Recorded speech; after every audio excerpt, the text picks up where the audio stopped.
ದೇವರ ಒಳ್ಳೆಯ ಮತ್ತು ಪ್ರೀತಿಯ ಸೃಷ್ಟಿಯಾದ ನನ್ನ ಸಹೋದರ ಸಹೋದರಿಯರೇ, ನಿಮ್ಮೆಲ್ಲರಿಗೂ ನಮ್ಮ ರಕ್ಷಕನಾದ ಯೇಸು ಕ್ರಿಸ್ತನ ಹೆಸರಿನಲ್ಲಿ ವಂದನೆ ಹಾಗೂ ಈ ದಿನದ ವಾಕ್ಯ ಧ್ಯಾನಕ್ಕಾಗಿ ಸ್ವಾಗತ. ಪ್ರಾರ್ಥನೆ ಮಾಡಿಕೊಳ್ಳೋಣ. ಪರಿಶುದ್ಧನಾದ ಪರಲೋಕದ ತಂದೆಯೇ, ಸರ್ವ ಸೃಷ್ಟಿಕರ್ತನೆ, ನಿನ್ನ ಪರಿಶುದ್ಧ ನಾಮಕ್ಕೆ ಸ್ತೋತ್ರವಾಗಲಿ. ಅಪ್ಪ, ಈ ದಿನದ ಧ್ಯಾನದಲ್ಲಿ ನೀವು ನಮ್ಮ ಜೊತೆಯಲ್ಲಿದ್ದು ನಿಮ್ಮ ಸತ್ಯದ ಆತ್ಮನ ಮುಖಾಂತರ ನಮ್ಮನ್ನು ನಡೆಸುತ್ತಾ ಬರಬೇಕಾಗಿ ಯೇಸುವಿನ ಹೆಸರಿನಲ್ಲಿ ಬೇಡಿ ಹೊಂದಿದ್ದೇವೆ ನಮ್ಮ ತಂದೆಯೇ, ಆಮೆನ್. ಕರ್ತನಲ್ಲಿ ಪ್ರಿಯರೇ, ಇಂದು ಪ್ರಾರ್ಥನೆಯ ಬಗ್ಗೆ ತಿಳಿದುಕೊಳ್ಳೋಣ. ಕರ್ತನಲ್ಲಿ ಪ್ರಿಯರೇ, ಪ್ರಾರ್ಥನೆ ಎನ್ನುವಂಥದ್ದು ನಮ್ಮೆಲ್ಲರ ಜೀವಿತದಲ್ಲಿ ಅತಿ ಪ್ರಮುಖ ಸ್ಥಾನವನ್ನು ಪಡೆದಿದೆ. ನಾವು ಪ್ರತಿದಿನ ಪ್ರಾರ್ಥಿಸುತ್ತೇವೆ.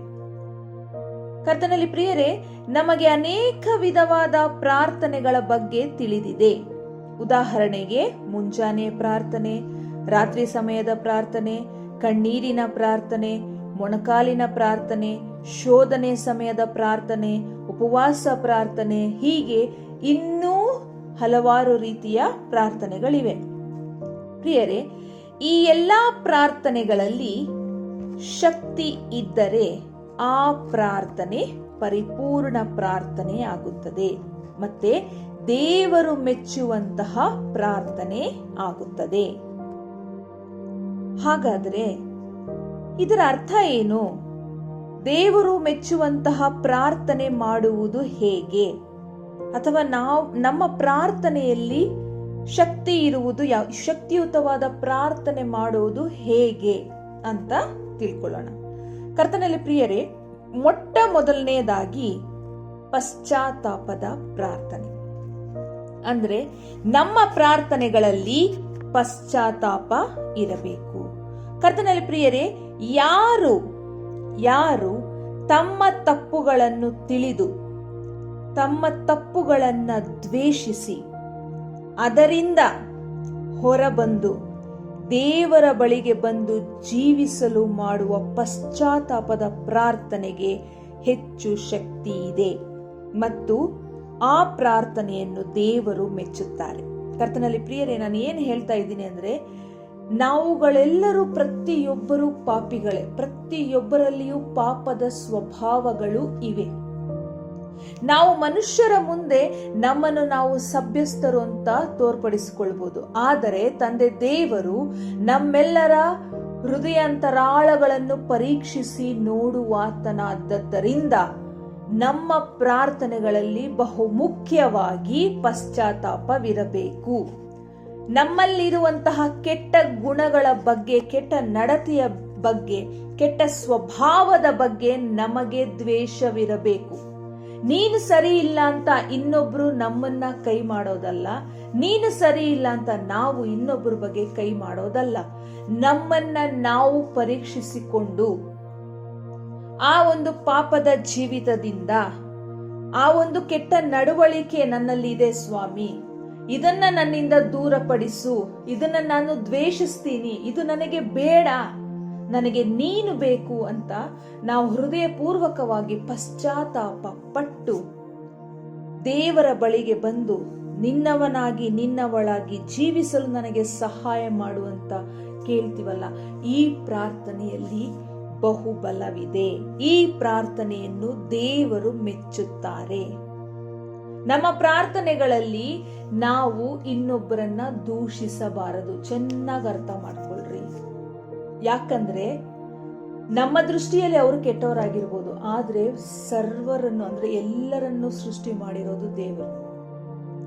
ದೇವರ ದೃಷ್ಟಿಯಲ್ಲಿ ನಾವು ಏನು ಅವರು ಏನು ಅನ್ನೋದು ಮುಖ್ಯ ಆಗುತ್ತೆ. ದೇವರ ದೃಷ್ಟಿಯಲ್ಲಿ ನಾವು ಅವರು ಎಲ್ಲರೂ ಆತನ ಮಕ್ಕಳೇ. ಹಾಗಾಗಿ ನಾವು ನಮ್ಮನ್ನ ನಾವು ಪರೀಕ್ಷಿಸಿಕೊಂಡು ನಮ್ಮನ್ನ ನಾವು ದೇವರ ದೃಷ್ಟಿಯಲ್ಲಿ ಸರಿಪಡಿಸಿಕೊಂಡು ಹೋಗುವಂಥದ್ದು ದೇವರ ದೃಷ್ಟಿಯಲ್ಲಿ ಮೆಚ್ಚುಗೆಯಾದ ಪ್ರಾರ್ಥನೆಯಾಗಿದೆ. ಕರ್ತನಲ್ಲಿ ಪ್ರಿಯರೇ, ಎರಡನೆಯದಾಗಿ ಎಚ್ಚರಿಕೆಯ ಪ್ರಾರ್ಥನೆ. ಕರ್ತನಲ್ಲಿ ಪ್ರಿಯರೇ, ಸದಾ ನಾವು ದೇವರ ಬಳಿಯಲ್ಲಿ, ಅಪಾ ತಂದೆಯೇ, ಯಾವುದೇ ಕಾರಣಕ್ಕೂ ನಾನು ನಿನ್ನಿಂದ ಅಗಲದಂತೆ ನನ್ನನ್ನು ರಕ್ಷಿಸು. ಯಾವುದೇ ಕಾರಣಕ್ಕೂ ನಾನು ನಿನ್ನಿಂದ ಅಗಲದಂತೆ ನನ್ನನ್ನು ರಕ್ಷಿಸು, ಸಂರಕ್ಷಿಸು. ತಂದೆ ದೇವರೇ, ನಿನಗೆ ವಿರುದ್ಧವಾದ ಯಾವುದೇ ಕೆಲಸಗಳನ್ನು, ಪಾಪಗಳನ್ನು ಮಾಡದಂತೆ ನನ್ನನ್ನು ತಿದ್ದಿ ಕೈ ಹಿಡಿದು ನಡೆಸು, ಎಚ್ಚರಿಸಿ ನಡೆಸು. ಯಾಕಂದರೆ ನಿನ್ನಿಂದ ದೂರವಾಗಿ ನಾನು ಬಾಳಲಾರೆನು. ಕರ್ತನಲ್ಲಿ ಪ್ರಿಯರೇ, ಈ ಪ್ರಾರ್ಥನೆಯು ದೇವರು ಮೆಚ್ಚುವಂತ ಪ್ರಾರ್ಥನೆಯಾಗಿದೆ. ನಾನು ಅಸಹಾಯಕಳು, ನಿನ್ನ ಒಂದು ಸಹಾಯ ಹಸ್ತ ನನ್ನ ಮೇಲೆ ಚಾಚು. ಸೈತಾನನ ಒಂದು ಕುತಂತ್ರಕ್ಕೆ ನಾನು ಬಲಿಯಾಗದೇ ಇರುವ ರೀತಿಯಲ್ಲಿ ನನ್ನನ್ನು ಸಂರಕ್ಷಿಸು. ಯಾವುದೇ ಕಾರಣಕ್ಕೂ, ಯಾವುದೇ ಸಂಬಂಧವಾಗಿ ನಾನು ನಿನ್ನಿಂದ ದೂರ ಅಗಲಿ ಹೋಗದಂತೆ ನಿನ್ನ ರೆಕ್ಕೆಯ ಮರೆಯಲ್ಲಿ ನನ್ನನ್ನು ಸಂರಕ್ಷಿಸು ಅಂತ ನಾವು ಕೇಳ್ಕೊಳ್ಬೇಕು. ಇದು ದೇವರು ಮೆಚ್ಚುವಂತಹ ಪ್ರಾರ್ಥನೆಯಾಗಿದೆ. ಮತ್ತೆ ಮೂರನೆಯದಾಗಿ, ತಗ್ಗಿಸಲ್ಪಟ್ಟ ಪ್ರಾರ್ಥನೆ. ಕರ್ತನಲ್ಲಿ ಪ್ರಿಯರೇ, ನಮ್ಮನ್ನು ನಾವು ದೇವರ ಮುಂದೆಯೂ ಇತರರ ಅಂದರೆ ನಮ್ಮಂತೆ ಮನುಷ್ಯರಾಗಿರುವವರ ಮುಂದೆಯೂ ತಗ್ಗಿಸಲ್ಪಟ್ಟವರಾಗಿ ಜೀವಿಸುವಂತೆ ಸಹಾಯವಾಗಲು ಪ್ರಾರ್ಥಿಸಬೇಕು. ಹೌದು, ಯೇಸು ಸ್ವಾಮಿ ತಾನೇ ತಿಳಿಸಿಕೊಟ್ಟಿರುವಂತಹ ಪ್ರಕಾರ ತನ್ನನ್ನು ತಾನು ಹೆಚ್ಚಿಸಿಕೊಳ್ಳುವವನು ತಗ್ಗಿಸಲ್ಪಡುವನು, ತನ್ನನ್ನು ತಾನು ತಗ್ಗಿಸಲ್ಪಡುವವನು ಹೆಚ್ಚಿಸಲ್ಪಡುವನು ಅಂತ. ಹಾಗಾಗಿ ಯಾವುದೇ ಕಾರಣಕ್ಕೂ, ಯಾವುದೇ ಪರಿಸ್ಥಿತಿಯಲ್ಲೂ ನಮ್ಮನ್ನು ನಾವು ಇತರರಿಗೆ ಹೋಲಿಸಿಕೊಂಡು ಹೆಚ್ಚಿಸಿಕೊಳ್ಳಬಾರದು. ತಂದೆ ದೇವರ ಮುಂದೆಯೂ ಇತರರ ಮುಂದೆಯೂ ನಾವು ತಗ್ಗಿಸಲ್ಪಟ್ಟವರಾಗಿಯೇ ಬಾಳಬೇಕು. ಹೌದು, ನೀವೇ ದೊಡ್ಡವರು, ನಾವೇ ಚಿಕ್ಕವರು ಅಂತ ನಮ್ಮನ್ನು ನಾವು ತಗ್ಗಿಸಲ್ಪಟ್ಟವರಾಗಿ ಜೀವಿಸುವಂತ ಅದು ದೇವರ ದೃಷ್ಟಿಯಲ್ಲಿ ಉತ್ತಮವಾದ ಜೀವಿತ ಆಗಿದೆ. ಹಾಗಾಗಿ ಆ ರೀತಿಯಾಗಿ ಜೀವಿಸುವಂತೆ ನನಗೆ ಸಹಾಯ ಮಾಡು. ಆ ರೀತಿಯಾಗಿ ಜೀವಿಸಲು ನನಗೆ ಬೇಕಾದಂತ ಜ್ಞಾನ, ಬುದ್ಧಿ, ವಿವೇಕಗಳನ್ನು ದಯಪಾಲಿಸಿಕೊಡುವಂತ ನಾವು ಪ್ರಾರ್ಥಿಸುವುದಾದರೆ ಇದು ದೇವರು ಮೆಚ್ಚುವಂತಹ ಪ್ರಾರ್ಥನೆಯಾಗಿದೆ. ಕರ್ತನಲ್ಲಿ ಪ್ರಿಯರೇ, ಮುಂದೆ ಯಾರ್ಯಾರಿಗೆ ದೇವರ ಮಾತನ್ನು ಅಂದರೆ ಆತನ ಉದ್ದೇಶಗಳನ್ನು ತಿಳಿದು ಬಾಳುವ ಮನಸ್ಸು ಇರುತ್ತೋ ಅಂಥವರ ಪ್ರಾರ್ಥನೆ ದೇವರು ಮೆಚ್ಚುವಂತ ಪ್ರಾರ್ಥನೆಯಾಗಿದೆ.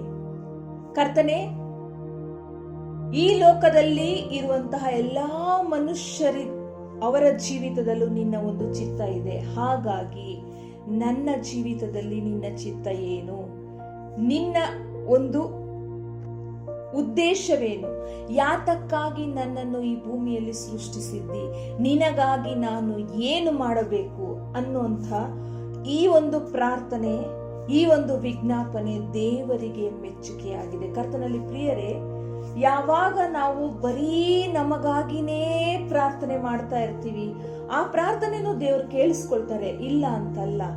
ಆದರೆ ಸಮಯ ತೆಗೆದುಕೊಳ್ಳುತ್ತೆ. ತಕ್ಕ ಸಮಯಕ್ಕಾಗಿ ನಾವು ಕಾಯಬೇಕು. ಪ್ರತಿಯೊಂದು ಪ್ರಾರ್ಥನೆಗೂ ತಕ್ಕ ಸಮಯ ಇರುತ್ತೆ. ಆದ್ರೆ ನಾವು ಮಾಡುವಂತ ಪ್ರಾರ್ಥನೆಗಳು ದೇವರು ಮೆಚ್ಚುವಂತ ಪ್ರಾರ್ಥನೆಗಳಾಗಿದ್ದರೆ ಆದಷ್ಟು ಬೇಗನೆ ಆತನು ನಮ್ಮ ಪ್ರಾರ್ಥನೆಗಳನ್ನು ಕೇಳುವಂತವರಾಗಿದ್ದಾರೆ. ಅಂದ್ರೆ ಎಲ್ಲವನ್ನೂ ನಾವು ಬದಿಗಿಟ್ಟು, ತಂದೆ ದೇವರೇ ನೀನು ಮಾತ್ರನೇ ನನಗೆ ಮುಖ್ಯ ಅಂತ ನಾವು ಯಾವಾಗ ಆತನ ಪಾದದ ಬಳಿಯಲ್ಲಿ ಕುಳಿತುಕೊಳ್ತೀವಿ, ಆಗ ಆತನು ತುಂಬಾ ಹತ್ತಿರವಾಗಿ ನಮಗೆ ಇರ್ತಾರೆ, ನಮ್ಮ ಪ್ರಾರ್ಥನೆಗಳಿಗೆ ಕಿವಿಗೊಡುತ್ತಾರೆ.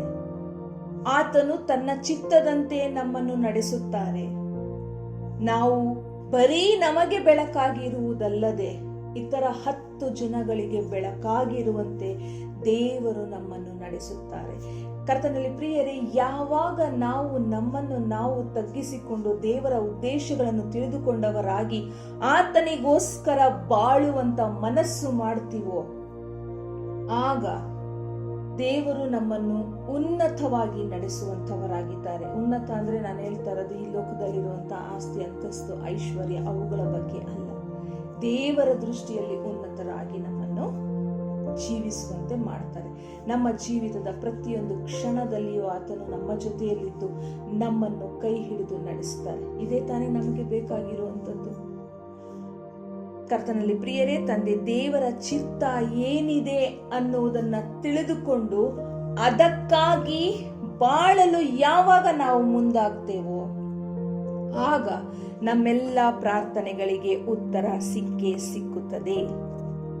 ಕರ್ತನಲ್ಲಿ ಪ್ರಿಯರೇ, ಯಾವಾಗ ನಾವು ನಮ್ಮ ಪಾಪಗಳನ್ನು ದ್ವೇಷಿಸುತ್ತೀವೋ ಆಗ ದೇವರು ನಮ್ಮನ್ನು ಹೆಚ್ಚಾಗಿ ಪ್ರೀತಿಸುತ್ತಾರೆ ಮತ್ತು ನಾವು ದೇವರನ್ನು ಹೆಚ್ಚಾಗಿ ಪ್ರೀತಿಸುತ್ತೀವಿ ಮತ್ತು ಆತನನ್ನು ನಂಬುತ್ತೀವಿ. ಯಾವಾಗ ನಾವು ಆತನನ್ನು ನಂಬುತ್ತೀವಿ ಆಗ ನೀತಿವಂತರಾಗುತ್ತೀವಿ. ಯಾವಾಗ ನೀತಿವಂತರಾಗುತ್ತೇವೋ ಆಗ ಆತನು ನಮ್ಮ ಪ್ರಾರ್ಥನೆಗಳನ್ನು ಮೆಚ್ಚುತ್ತಾರೆ. ಉದಾಹರಣೆಗೆ ಯಾಕೋಬನ ಪತ್ರಿಕೆ 5ನೇ ಅಧ್ಯಾಯ 16ನೇ ವಚನದಲ್ಲಿ ಬರೆಯಲ್ಪಟ್ಟಿರುವ ಹಾಗೆ ನೀತಿವಂತನ ಅತ್ಯಾಸಕ್ತಿಯುಳ್ಳ ಪ್ರಾರ್ಥನೆಯು ಬಹುಬಲವಾಗಿದೆ. ಕರ್ತನಲ್ಲಿ ಪ್ರಿಯರೇ, ಈ ರೀತಿಯಾದಂತಹ ಪ್ರಾರ್ಥನೆಗಳನ್ನು ಮಾಡಲು ದೇವರು ನಿಮ್ಮೆಲ್ಲರನ್ನು ಆಶೀರ್ವದಿಸಲಿ. ಆತನ ಕೃಪೆ ಸದಾ ನಿಮ್ಮೆಲ್ಲರೊಟ್ಟಿಗೆ ಇರಲಿ.